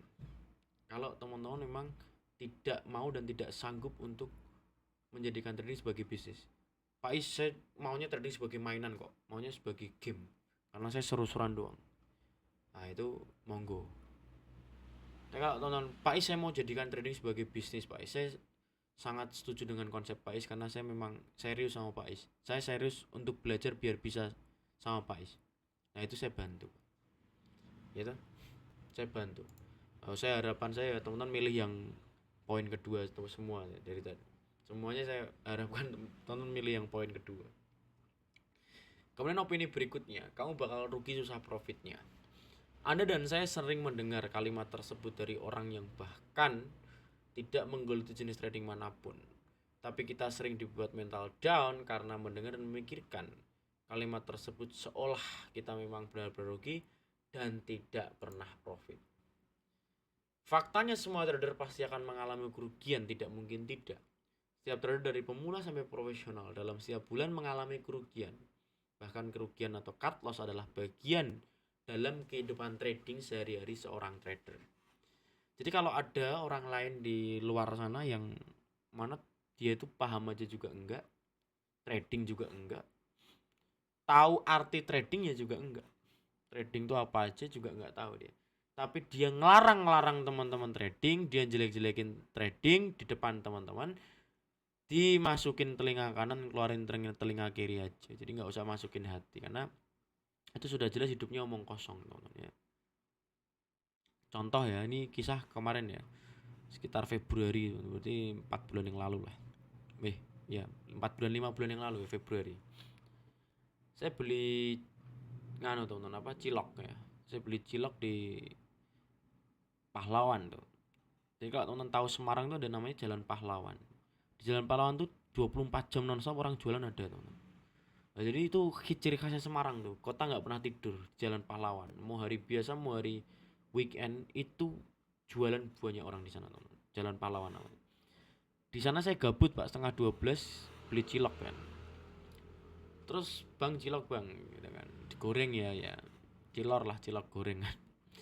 Habis itu HP saya bunyi Pak, kelunding kelunding kelunding gitu. HP saya keluarin Pak, ternyata take profit dari TradingView. Itu notification take profit kan, bisa bisa pakai notification kan, kalau udah kena take profit kan dia bunyi Pak, TradingView saya bunyi. Saya buka dong. Lah tukang ciloknya ini goreng cilok sambil ngelihat HP saya, teman-teman. Terus dia tiba-tiba bilang, ngapain lu bang trading, awas lu rumah lu kejual nanti, dia bilang gitu. Apakah ada yang salah dari statement tersebut, teman-teman? Lu Pak Is bukannya bagus ya diingetin sama abangnya biar Pak Is nggak jual rumah gitu ya. Oh itu bagus teman-teman, bagus, cuman dia nggak boleh seperti itu. Aslinya orang tuh nggak boleh seperti itu, tapi kan banyak orang yang nggak paham, jadi nggak apa-apa, wis jarke wis, nggak ada masalah. Aslinya orang yang bukan di expertise di situ tidak boleh melarang atau menyuruh, ya, nggak boleh melarang atau menyuruh, ya, kalau nggak expertise di situ. Kecuali expertise di situ, dia boleh melarang dan dia boleh menyuruh, ya. Mohon maaf Pak, saya kasih contoh. Misal ibunya pelacur, teman-teman, ya. Ibunya pelacur. Ini ada orang ya, ada si anak usia 15 tahun sama dia punya ibunya pelacur, mohon maaf Pak. Teman-teman tahu kan pekerjaan pelacur itu seperti apa? Dan masa ibunya apa? Ibunya melarang berkegiatan melacur, teman-teman. Nah, itu kan nggak masuk akal. Yang dia melakukan kok dia melarang untuk melacur. Gitu. Itu nggak boleh. Jadi kalau dia memang beneran trader, harusnya dia nggak ngelarang. Kan dia paham betul trader seperti apa. Dia harusnya nggak melarang, justru akan menyupport. Gitu. Jadi tukang cilok ini, teman-teman, ini adalah cerminan dari banyak orang di luar sana yang tidak paham tentang trading tapi berani ngomong, teman-teman. Sehingga membuat image trading ini di mata masyarakat menjadi kurang bagus. Ya. Kalau udah trading sama dengan teman-teman, apa, orang sok-sokan, orang apa, judi haram dan lain-lain. Sampai saya pernah loh Pak bikin konten ya. Dia bilang bahwa kalau trading misal nggak haram pasti gue udah jago di sana. terus saya klik profilnya bocil FF teman-teman. Loh, kan nggak ada yang salah Pak sama bocil. Loh, saya memang nggak bilang dia salah bocilnya Pak, tapi kemelindinya ngomongnya itu loh Pak. Kemelindi tahu nggak teman? Banyak gaya ya. Dia seolah-olah kalau ini nggak haram atau ini nggak halal atau ini halal atau haram. Saya nggak bicara soal halal haram di sini, tapi dia berpikir bahwa trading itu haram, dan kalau misal itu halal dia jago Pak. Kok bisa nih percaya diri ini setengah mati itu loh teman-teman ya. Dan itu banyak di luar saya menemui kayak gitu, banyaknya minta ampun teman-teman ya. Ini teman-teman di sini kuat-kuatin mental di dunia trading, karena kita ini terjun ke dalam 1% klub orang di dunia yang mana mencari sumber ya, sumber duit atau kehidupan yang ideal dari tempat yang digapainya tuh dengan darah teman-teman ya, dibanding pekerjaan yang lain. Jadi trading itu salah satu pekerjaan yang high skill income teman-teman. Itu high skill income, karena begitu teman-teman paham satu pola, teman menguasai satu pola tersebut, menguasai satu strategi tersebut, maka sampai 60 tahun lagi ya strategi tersebut masih akan bisa dipakai ya. Yang penting unsur-unsurnya dijalankan semua. Nah, soal yang bakul cilok tadi adalah gini teman-teman, nggak usah dengerin orang yang tidak expert di bidangnya. Bakul cilok itu bolehnya ngajarin, bolehnya ngasih tahu itu adalah cara bikin cilok, cara goreng cilok, bukan ngelarang-ngelarang trading, bukan ngajarin trading ya. Kalau teman-teman denger saya ngajarin teman-teman bikin cilok, teman-teman harus marah sama saya. Nah, karena saya bukan bakul cilok kok saya ngajarin teman-teman bikin cilok, itu salah. Bakul ciloknya juga salah teman-teman. Dia tiap hari gorengin cilok kok ngajarin trading, kok ngelarang-ngelarang orang trading. Ya, terus biar Pak Is maksudnya gimana? Ya maksudnya kalau teman-teman denger hal yang tidak sesuai dengan bidang orang tersebut, nggak usah didengerin. Lu nanti angkuh nggak Pak Is? Bukan angkuh. Itu untuk menjaga prinsip teman-teman agar tidak mudah kemasukan A, B, C, D, S. Akhirnya apa? Goyah teman-teman. Saya itu udah tutup kuping dari sejak 2017 Pak. Jauh sebelum saya jadi trader. Saya udah belajar untuk nutup kuping Pak. Dari situ hidup saya semakin baik teman. Tapi ketika saya buka kuping selebar-lebarnya, semua orang saya dengerin, berantakan hidup saya teman-teman ya. Saya hanya mau mendengarkan ucapan dari mulut expertise ya. Jadi bahkan bakul cilok tersebut akan saya dengarkan ketika dia ngajarin saya bikin cilok ya. Jadi Pak Is berarti benci sama bakul ciloknya itu? Enggak, saya enggak benci. Saya cuman bilang bahwa saya akan respect sama bakul cilok tersebut ketika dia ngajarin saya bikin cilok, bukan ngajarin trading, bukan ngelarang trading. Dan bidang-bidang lainnya dari orang-orang lainnya, kira-kira gitu ya. Anda pemula atau profesional akan sering mendapati loss dalam 1 bulan trading, tapi Anda mendapatkan hasil plus. Tapi Anda bisa mendapatkan hasil plus selama 30 hari trading. Bagaimana caranya? Dengan money management yang tepat, minimal 1:1 dan 1:2, dengan win rate strategi minimal 70% untuk 1:1 dan 40% untuk 1:2. Batasi kerugian Anda dengan disiplin, maksimal 1% risk protect dari modal utama Anda.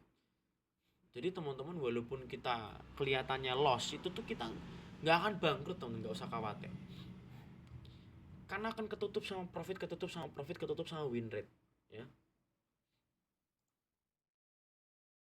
Nah, ini saya kasih contoh. Contoh pertama, contoh Anda memiliki modal 100 juta, maka loss maksimal Anda setiap satu kali trade adalah 1 juta dengan take profit atau reward sebesar 1 juta. Jika kita menggunakan 1:1 risk to reward. Jika teman-teman pakai 1:1, win rate-nya 70%, itu teman-teman sudah profitable banget. Berani SL1, berani TP1, tapi dari 10 transaksi teman-teman bisa bener 3 salahnya, bisa bener 3 salahnya cuma 3, benernya 3, bisa bener 7 salahnya cuma 3, salah ngomong saya. Itu teman-teman sudah profitable, udah keren.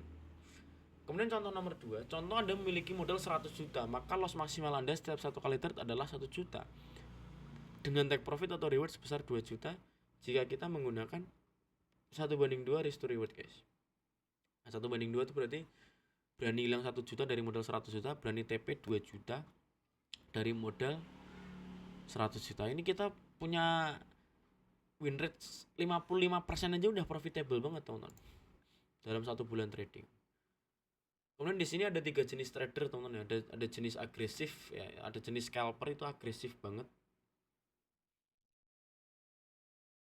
Kemudian tradingnya pakai time frame menit. Kemudian ada jenis intraday, dia moderate, tradingnya pakai time frame jam. Dan ada swing, dia konservatif, tradingnya pakai time frame harian. Saya nggak bisa mengintervensi pilihan teman-teman untuk menjadi seorang scalper, intraday atau swing. Itu adalah hak prerogatif teman-teman sendiri untuk memilih yang mana yang paling cocok sama diri teman-teman. Lah kalau Pais yang mana? Kalau saya intraday teman-teman yang sini ya. Itu nanti pilihan ini bisa datang sambil belajar ya. Kesimpulan, trading sama dengan judi jika Anda tidak membekali diri dengan pengetahuan tentang trading.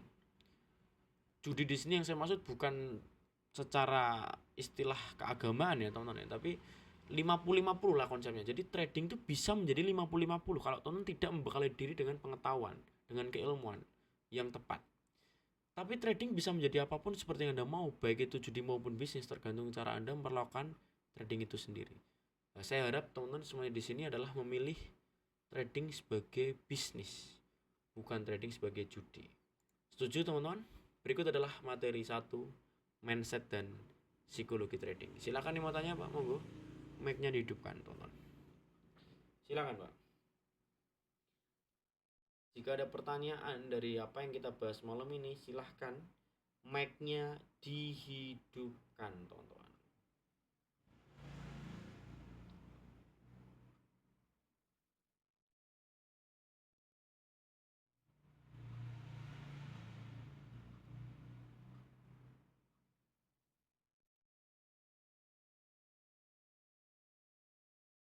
Permisi Pak, Selamat malam Pak Maisa. izin bertanya Pak. Monggo Pak.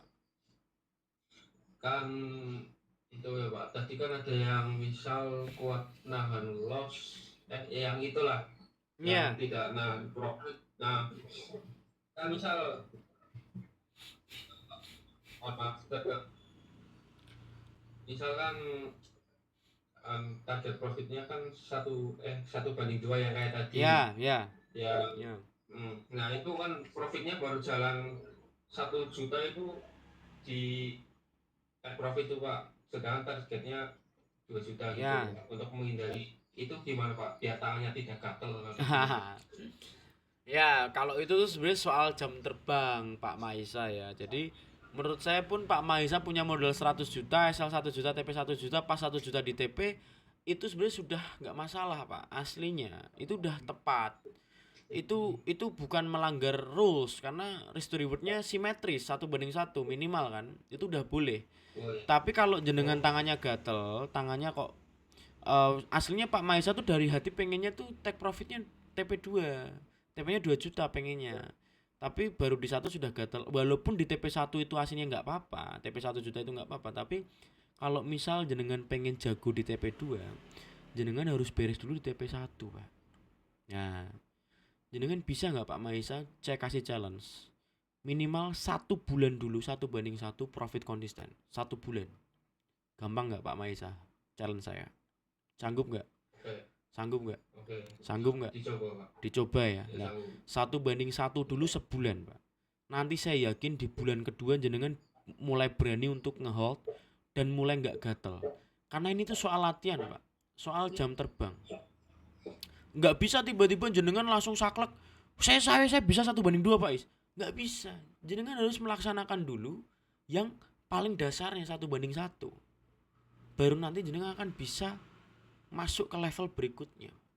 Pak Is juga gitu dulu. Iya, saya akui saya gitu dulu. Dan saya juga ajarkan gitu ke semuanya. Yang pemula-pemula.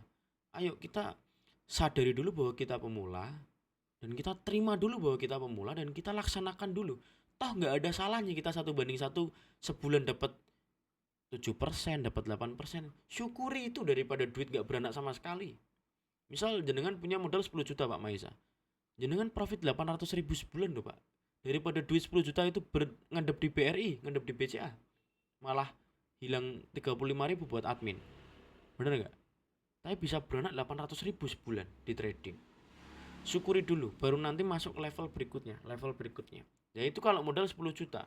Nah kalau modalnya 100 juta, berapa sebulan? Ngeri gak? Gitu.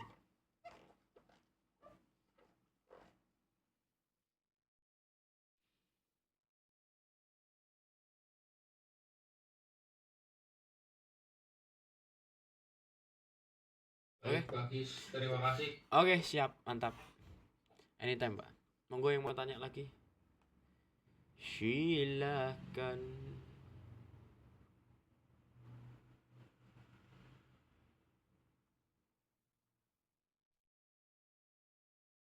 Yang mau tanya lagi silakan. Halo Pak Is, Halo mau Pak tanya Pak, Livi, monggo. Selamat malam, silakan. saya kemarin coba lah Pak gitu, lihat coba market analisis, tapi giliran ada news atau apa, udah turun dikit aja, kita udah trennya kan lagi bullish Pak, udah bener kita sebelum Pak Is apa itu share di grup, saya udah TP duluan itu, udah bener TP-nya. Oke. Cuman giliran udah agak merah dikit aja sampai 5 atau berapa udah keder Pak. Gitu. Nah itu berarti mohon maaf Pak, kalau jenengan merah dikit udah keder, udah ngewel, udah kayak orang kedinginan, merinding gitu. Berarti ada yang kurang tepat dengan minusnya Pak. Mohon maaf Pak Livi, misal Ya Pak. kemarin saya baru kan Pak. Nah, iya sebenarnya kalau baru pun Pak, tapi kalau nilai minusnya itu jenengan toleransi harusnya nggak merinding Pak. Secara psikologi ya. Karena saya ngetes ini ke banyak orang Pak. Jadi misal jenengan, mohon maaf Pak Livi punya aset 1 miliar. Pak Livi trading pakai duit 500 juta, itu pasti 1% jenengan merinding Pak. Tapi kalau Pak Livi punya aset itu 1 miliar, jenengan trading pakai 100 juta, SL-nya 1% 1 juta, jenengan akan biasa-biasa aja Pak. Nah, saya kira ini SL Pak Livi itu angkanya gede, mendekati angka Pak Livi punya aset. Nah, saya kira seperti itu karena jenengan merinding Pak ngelihat angka itu minus. Harusnya enggak, soalnya 1% itu harusnya enggak merinding. Harusnya loh Pak.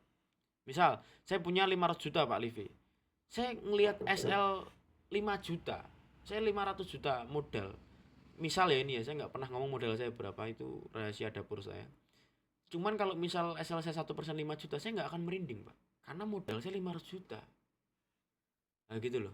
Nah, berarti Pak Livi ini asalnya bener nggak nih, sesuai nggak nih, gitu pertanyaan saya. Kenapa masih merinding? Karena ini soal psikologi, bener nggak Pak? Nah kita bedah di sini, kan gitu. Ayo Pak, mic-nya dihidupkan, dialog. Kadang nih Pak, kita analisa satu nih, analisa pertama. Ya. Carilah kecil-kecil, kecilan naik. Nggak TP-nya kan nggak sesuai kayak model TP Bapak yang cut loss-nya lumayan, terus TP-nya gede gitu. Saya kan masih pakai TP-TP kecil Pak gitu. Jadi awal pertama saya coba nih naik paling dikit lah, mungkin saya kemarin kan cuman coba dulu lah gitu. Pakai angka $30. Nah, saya TP pertama dapatlah $1 apa $2 gitu kan Pak. Oke, angka pertama good. Nah, jiwa kita itu Pak itu lah. Oh, kayaknya masih ini nih, masih bagus nih. Oke. Oh, masih. Nah, ternyata kita kan analisa 1:1. Iya. Coba lagi kita tambah satu lagi jebret. Kok turunnya kok jauh banget. Oke. Nah, habis jauh banget kita mau udah ini Pak, udah gak tahanan. Wah, nggak bisa ini. Modal saya kan masih coba-coba. Yang kedua kan, wah ini masih modal kecil nih, kalau tambah lagi repot. Saya cut loss paksa. Setelah cut loss paksa, saya ini langsung loh, kok terbang ya sampai dari kan udah 2 hari tuh BTC kan terbang tinggi Pak itu. Modal 0,01 aja tuh bisa sampai $100 itu. Oh, jenengan pakai MetaTrader trading BTC-nya Pak? Jenengan pakai broker apa? Kemarin kan jalanin pakai trading view kan saya nggak paham Pak, saya coba pakai BTC yang gampang lah Pak gitu kan. Lah ya, maksudnya di Analisanya MetaTrader. Di MetaTrader atau di mana? bukan Pak, Di mana? Brokernya apa? di akun broker BTC Dana Pak. Oh, saya malah nggak tahu tuh ada broker namanya BTC Dana. Mana pakai Ada Pak, nanti. SFX juga. Oke, saran saya Pak, Pak Levi. Saran saya nanti jenengan mastering Binance dulu aja Pak, atau aplikasi yang advance sekalian. Jadi jangan malah pakai aplikasi-aplikasi yang tidak advance gitu loh. Jadi jenengan di sini dididik untuk menjadi seorang trader Pak. Jadi nggak apa-apa pusing di awal. Saya kan selalu bilang bahwa pusing di awal itu normal Pak. Saya dulu pusingnya minta ampun Pak. Kurus kering dulu saya Pak Levi. Karena saya harus mastering paling susah di awal. Biar nanti kesananya enak gitu loh. Nah jenengan nanti lebih baik berarti belum punya akun Binance jenengan Pak Levi. Saya kemarin coba praktik trading view, jadi saya kan sampai belum belum belum bisa depo di ini, tradingnya di mana, open buy-nya di mana, Binance-nya apa. Saya Nah, masih kebingungan ke trading view Pak, jadi ya. dari kemarin belum belum bisa coba-coba Nah, padahal kan gitu. kan sudah saya sarankan tuh Pak Livi bahwa ketika Pak Livi lihat saya lagi di batch 221 kemarin itu videonya ditonton ulang. Ditonton ulang, dilihat saya pakai tools yang mana. Terus jenengan contek cara saya nganalisa. Lihat strukturnya, contek caranya, dipraktekin. Toolsnya kan terlihat jelas Pak di trading view itu. Yang mana, yang mana, yang mana. Jenengan udah coba belum itu Pak? Jangan-jangan belum di-download bahkan trading view-nya. Udah jenengan download belum trading view-nya? Udah Pak, Udah. sudah daftar, cuman Nah, iya Pak, cuman itu kan waktu ketika aplikasinya gini loh Pak. dipakai kan di perangkat handphone, Ya, untuk ukuran layarnya kan nggak bisa pakai layar samping Pak, kalau nggak salah trading view. ya. Tuh, cuma besar perkecil. Jadi, nah ini buat saya narik apanya tuh, saya buat nariknya itu kok agak susah gitu loh, kepentok gitu. Kan nggak bisa pakai layar samping Pak, itu trading view. Layar samping gimana sih maksudnya Pak? Kok saya bingung. Saya pakai HP juga nggak ada masalah kok Pak di trading view. Iya, gambarnya kan model di trading view kan ada model menu, apa itu layar.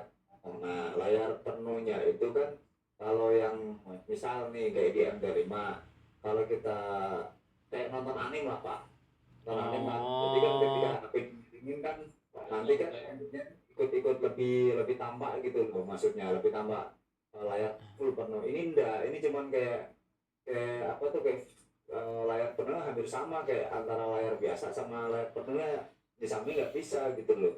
oke. Jadi analitas tarik-tariknya itu Jadi agak kesusahan. menurut saya gini, berarti jenengan kemarin tuh analisa di BTC Dana itu Pak. Jenengan analisa market di BTC Dana berarti. Iya. Jenengan kok bisa tahu kemarin BTC akan naik dan sempat profit kan kemarin katanya kan? Itu berarti analisa jenengan di BTC Dana Pak Livi. Atau di mana? Dana saya coba tarik kan candle Pak. Ya, Kan saya share di coba saya tarik kan di eh, posisi apa tuh namanya tuh, saya nggak bisa bilang istilahnya, tapi ketika itu tuh saya lihat di marketnya tuh lagi tren bearish kan. Nah, oke. tren bearishnya kayaknya udah sampai ini, Ya. kan saya tungguin dulu, saya tarik tarik dari depan sampai ke belakangnya, kayaknya dia bakal naik karena sesuai data yang di belakangnya dia baru bikin apa tuh turunan ini dulu. Ini saran saya gini Pak Livi. Saran saya nanti pelatihan pakai trading view dulu aja Pak. Jadi entry-nya tuh nanti dulu aja. Jenengan tuh harus mastering analisa dulu. Jangan cepet-cepet deposit, jangan cepet-cepet masukin duit Pak. Ya toh. Apalagi apa analisanya belum matang gitu loh Pak. Dan nanti jenengan kasihan jenengan nanti setelah ini gitu loh. Saya gini tuh karena saya sayang sama jenengan Pak. Jangan sampai terbiasa sering entry nanti ngalamin kekalahan berturut-turut terus jadi malas belajarnya. malah hasratnya tuh pengen bales duitnya biar balik terus Pak. Itu nanti masuk lingkaran setan, dan itu bukan harapan saya dengan menjadi seorang trader di Zonra Academy Pak Livi. Nah, terus apa Pak yang harus saya lakukan saat ini? PR jenengan Pak Livi. Jenengan harus mastering trading view. Mau nggak mau, suka nggak suka. Karena itu adalah aplikasi untuk analisa instrumen market Pak. Bahkan bisa kripto, forex, bisa saham Pak. Jadi berarti saya harus bisa ya Pak make trading view ya. Harus. Itu kewajiban Pak Levi. Bahkan kemarin itu masuk dalam PR kan. Itu kewajiban loh Pak. Di Zonra Academy loh. Ya. Itu prioritas jenengan dulu. Prioritas jenengan tuh bukan deposit, bukan ngeklik trading Pak. Itu nanti akan terjadi secara otomatis ketika Pak Levi sudah bisa melaksanakan analisa. Gitu loh Pak. Bisa ya Pak Levi ya? Mau ya Pak, jenengan remedi ini berarti artinya jenengan mau bisa Pak, jenengan artinya mau beneran pinter Pak. Nah, jadi saya memiliki Iya Pak. saya memiliki kewajiban Pelan-pelan. untuk dampingin jenengan gitu loh ya. Tapi jenengan saya harapkan mau jalanin apa yang saya sarankan, walaupun sesusah apapun itu jenengan. Jadi gini loh Pak, mungkin ditonton dulu ya toh video saya yang kemarin, atau nanti kan kita webinar lagi, dicatat Pak, digambar di videonya itu, dicatat, dibikin kesimpulan di buku Pak. Setelah itu dipraktekin. Jadi bukan terus diminimize layarnya nggak harus gitu loh. Banyak jalan menuju rumah untuk belajar Pak, ya toh. Dan Pak Livi bisa diskusikan ini misal di DM saya akan bantu gitu loh. Bukan malah Pak Livi mohon maaf deposit entry takut merinding, enggak kayak gitu Pak trading Pak. Ya, bisa ya Pak Levi ya. Ini proses sangat panjang loh jenengan loh Pak. Saya juga kaget jenengan deposit loh. Dengar jenengan deposit di aplikasi apa tadi namanya? BTC, dan ini saya kaget loh Pak. Bahkan saya aja nggak trading di sana gitu. Loh, berarti Pak Is nyuruh saya di Binance. Bukan nyuruh di Binance juga. Maksudnya diberesin dulu analisanya biar beneran jago, biar beneran paham, barulah duitnya dimasukin, di tradingin. Kapan itu Pak Is? Ya nanti kalau sudah bener-bener paham. Berarti masih nunggu ya Pak Is? Masih harus belajar dulu ya Pak Is? Iya, harus banget. Wajib banget teman-teman. Ya. Nah, ini untuk teman-teman semuanya juga ya, saya mohon trading view itu wajib teman-teman di Zonra Academy. Berarti Pak Is sales trading view ya? Bukan Pak, saya nggak ada urusannya sama sales trading view, saya nggak dibayar spesial pun sama mereka. Tapi ini aplikasi memang sangat membantu kita sebagai seorang trader untuk menganalisa dengan komprehensif, dengan sangat details teman-teman. Walaupun kompleks, betul Pak Livi bilang kompleks, iya saya setuju. Saya dulu juga pusing Pak, mau pecah kepala saya. Tapi apakah pada saat 2019 itu kepala saya mau pecah itu saya berhenti? Enggak. Saya tabrak itu Pak. Saya tabrak itu. Ya. Tetap belajar. Itu harus memahami ini. Karena kalau nggak bisa Pak jadi trader mandiri Pak. Ya, sanggup Pak Livi ya? Pembelajaran depannya jangan kapok ya Pak. Ya, Pak Livi. Ya Pak. Sanggup ya? Ya Pak. Sanggup ya? Janji ya? Bisa ya? Belajar ya trading view ya? Pak Livi. Bisa ya? Belajar. Oke Pak. Pelan-pelan Pak. Oke, siap, mantap. Saya dampingi Pak, saya dampingi. Ya nggak apa-apa. Oke, monggo teman-teman yang lain. Permisi Pak. Yo, silakan Pak Umar, monggo. Pak, cara mengatasi overtrading gimana Pak? Nah, overtrading ini berarti tradingnya berlebihan, yang namanya overtrading. Menurut saya karena nggak ada trading plan yang baku. Jadi kan saya memiliki trading plan ini, kalau saya memiliki trading plan intraday, di mana ketika saya mengalami loss 1%, haram hukumnya untuk saya tembak lagi di jam sebelum perpindahan hari. Jadi misal saya kena SL di hari Senin, sebelum pindah ke hari Selasa 00.001 saya nggak akan pindah, saya nggak akan entry lagi. Tapi kalau misal dia sudah pindah ke jam 1 Selasa, jam 1 dini hari, saya boleh entry lagi. Itu trading plan namanya. Nah, jenengan menurut saya juga harus memiliki batas maksimal. Lossnya itu toleransi berapa. Kalau saya sehari 1% Pak Umar. Jadi kalau saya sekali loss nggak boleh dibalas lagi sebelum perpindahan hari. Tapi kalau profit Pak Umar, itu misal saya TP2 nih, itu saya boleh entry lagi walaupun di hari yang sama. Jadi menurut saya tamak dengan data itu masih boleh dibanding kita tamak nggak pakai data. Maksudnya gini, saya udah dapat 2 nih sehari. Saya tamak lagi nggak apa-apa, toh saya hilang juga, hilangnya cuma 1. Ya toh? Kalau saya udah TP2, saya entry lagi kan, sekalipun itu hilang saya tetap +1 kan di hari itu kan. Jadi saya boleh untuk tembak lagi. Tapi kalau loss Pak Umar, saya nggak akan berani untuk meresikokan lebih dari 1% dari modal saya Pak Umar. Nah, jadi saya nggak mau pusing balesnya nanti. Jadi saya buat batasi maksimal tuh sehari 1 ketika loss. Kayak kalau profit saya boleh tembak lagi. Itu kalau saya Pak Umar, mau dicontek silahkan. Jadi bikinlah batas toleransi maksimal. Ya Pak Umar. Iya Pak, terima kasih Pak. Anytime Pak Umar. Dan taati Pak Umar ya, ditaati Pak Umar ya. Jadi mungkin bikin jadwalnya gampang Pak ya. Mentaatinya susah banget. Sangat susah mentaatinya. Justru kalau saya bilang gampang-gampang dari tadi, malah itu saya bohong tuh. Dengan saya bilang ini susah itu adalah kejujuran tuh. Itulah realita yang nyata tuh. Emang ini susah Pak. Karena kalau mudah semua orang jalan-jalan pakai laptop, bawa laptop ya, trading di hotel, di resort, di pantai. Kalau ini mudah semua orang kayak gitu tuh. Justru di sini adalah challenging banget. Nggak semudah itu dan teman-teman tahu saya belajar itu nggak cuma trading Pak. Every day ya, setiap hari. Sejak saya mengawali karir saya di trading, saya setiap hari belajar. Tidak cuma trading teman-teman ya. Jadi keilmuan-keilmuan lain tuh dikoneksikan bisa, connecting the dots ya. Nah, jadi teman-teman harus long life learner ya. Kalau sudah berkomitmen untuk menjadi seorang trader itu harus long life learner. Harus menjadi pembelajar selamanya. Jadi belajar tanpa henti selamanya, sepanjang waktu teman-teman. Ya. Oke, mau tanya lagi silahkan. Monggo.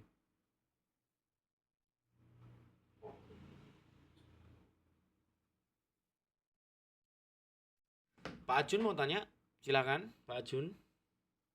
Mengenai itu sudah mau tanya sih. Oke, monggo Pak Ajun. Jelas. Mengenai overtrading. Iya. Overtrade. Kalau misalnya kita buka, contoh lah, kita sudah buka di Bitcoin, contoh lah, kripto. Ya. Tetapi kita menambah, contoh besar, kita buka lagi di Etana. Gitu.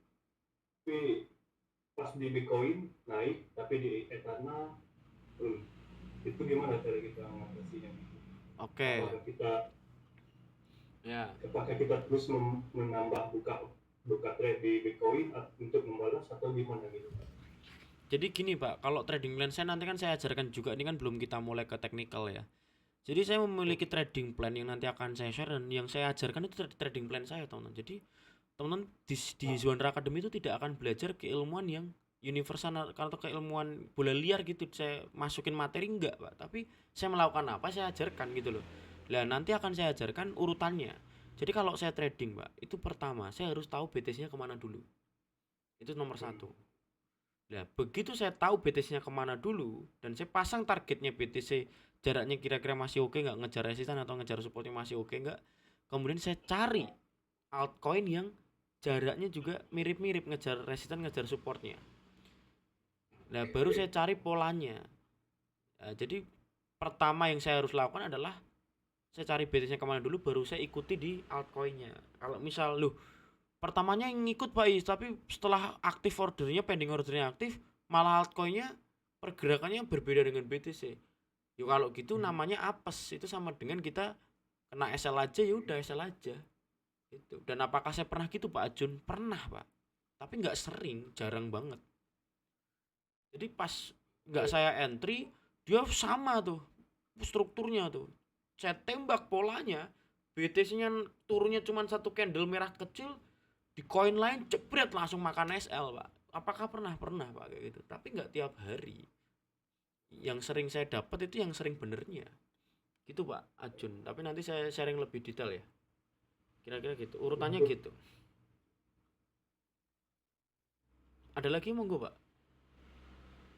tapi kalau untuk misalnya kita udah buka di Bitcoin, contoh kita buka di Bitcoin naik, terus kita buka di, boleh nggak kita buka di lain lagi gitu, misalnya Kalau saya di enggak. Etana di Nah, Bitcoin lain, kalau saya enggak, saya harus tunggu nunggu. sampai Bitcoin Ya, itu. close. Betul. Nah, itu saya Pak. Jadi makanya signal Ketika saya tuh tertata sehari satu gitu Pak Jun. Nah, saya harus nunggu close dulu sebelum ada signal baru. oh berarti jangan dulu dibuka ke yang lain gitu, Iya. Oh, harus tunggu sampai itu nanti satu jenengan titik. portofolio akan rapi Pak. Gitu loh. Jenengan secara hati akan lebih tentram, lebih tenang ya toh. Secara Oh, secara portofolio lebih rapi ya toh. Lebih berarti enak. rekomendasinya itu satu hari itu minimal satu aja gitu untuk Ya dibuka. sehari sekali atau Jadi 2 hari sekali lah saya memberikannya. Tapi seringnya sehari sekali sih. Sering saya kasih sehari sehari sekali. sekali ya. Ya tapi kadang kalau saya Jadi sibuk banget 2 hari sekali saya kasih. Gitu. mm-mm. Nanti kan di sini kan ada yang teman-teman udah alumni kan. Jadi kan ngeliat kan di apa historical signal itu seperti apa Ya. gitu. Dan teman-teman nanti juga bisa menjadi ajang untuk latihan signal saya. Jadi kan signal saya berbentuk setup kan. Jadi teman-teman bisa analisa ulang kenapa Pak Is masuk di sini. Teman-teman cari tahu. Dan itu nggak beda jauh dengan yang saya ajarkan. Memang malah itu sama gitu loh. Cuman kan Ya. sentuhan-sentuhan masing-masing trader kan berbeda-beda. Karena sentuhan saya sentuhan intraday. Tapi semua basicnya akan saya ajarkan untuk teman-teman bisa membedah setup saya nantinya. Gitu. Ya. Gitu Pak Ajun ya. Bisa? Oke, bisa bisa. Oke. Berarti yang untuk awal tadi itu mengenai satu banding satu itu yang basic paling utama dipelajari gitu ya. Iya, cuman teman-teman nanti tetap akan menjadi advance kan seiring berjalannya waktu kan. Cuman challenging Ya. pertama tuh adalah 1 banding 1 dulu bisa nggak profit konsisten. Kalau itu aja belum bisa artinya win rate-nya masih kecil kan. Berarti belum layak Ya. untuk deposit duit real aslinya. Aslinya. Nah, tapi kalau sudah bisa membuktikan bahwa Pak Is saya bisa profit 8% doang Pak Is bulan ini. Oh, itu saya kasih jempol 4 Pak. Berarti sudah bisa membuktikan win rate-nya lebih tinggi dibanding loss rate-nya, win rate-nya lebih tinggi. Nah, itu udah keren. Walaupun cuma dapat 8% sebulan. Tapi itu saya kasih jempol 4, appreciate, very appreciate. Ya, artinya win rate-nya terbukti. Kan gitu. Oke. Itu saya bisa ambil untuk poin, Ya, tapi saya masih di bagian market hari itu. ya, Tentu kita mau buka di Bitcoin, cukup satu hari, tapi kita udah berhasil nih dapat untuk ya. contoh lah. Kita udah buka di Bitcoin, tapi udah berhasil nih, udah dapat misalnya keuntungan kita. Kita mau buka lagi ibaratnya, buka lagi di Bitcoin lain lah gitu. Contohnya di Etana. Ya. Nah, tapi kalau rekomendasi Pak itu bagus nggak buka atau tutup atau tunggu besok gitu baru kita bisa analisa ulang lagi. Oh, kalau keadaan profit saya tembak di hari itu, kalau memang ada momen saya sikat, Pak. Karena saya keadaan profit. Kalau misal Bitcoinnya udah profit ya, kan TP2 nih Iya. Bitcoinnya nih. Nah, saya mending tamak nggak apa-apa, yang penting sama data kan. Tamaknya ada datanya kan. Iya. Artinya kalau profit saya dapat 4, kalau loss saya tetap +1. It's on fair enough kan. Terdengar cukup adil kan. Nggak ada masalah menurut saya. Kalau saya gitu. Itu yang membuat saya agak cepat juga naiknya. Tapi kalau pas loss jangan dibales, itu yang membuat saya ngerem kekalahan saya. Tapi memang di sini yang nomor satu adalah skill analisa tuh harus oke, harus jago, dan skill untuk disiplin terhadap analisa tersebut, konfirmasi tersebut juga harus jago, dan money manajemennya juga harus jago. Itu kombinasi Pak. Itu kaitannya semua, Iya. nanti jenengan akan bisa menikmati berdansa dengan market lah istilahnya itu. Berdansa dengan market. Jadi rekomendasi yang bagus itu kalau satu hari itu minimal buka satu market saja gitu. Kalau loss, ya kalau loss. Kalau Itu kalau profit, Keluar ya Pak. oh iya Pak Levi, siap siap. Selamat malam Pak Levi, sukses selalu. Kalau loss satu kali jangan dibales. Kalau profit gak apa-apa tambah lagi Pak Ajun gitu loh. Karena bisa jadi jenengan profit lagi kan, ya toh. Kalaupun loss jenengan masih plus satu kan. Dan menurut saya itu nggak apa-apa gitu loh. Ngambil kesempatan gitu loh.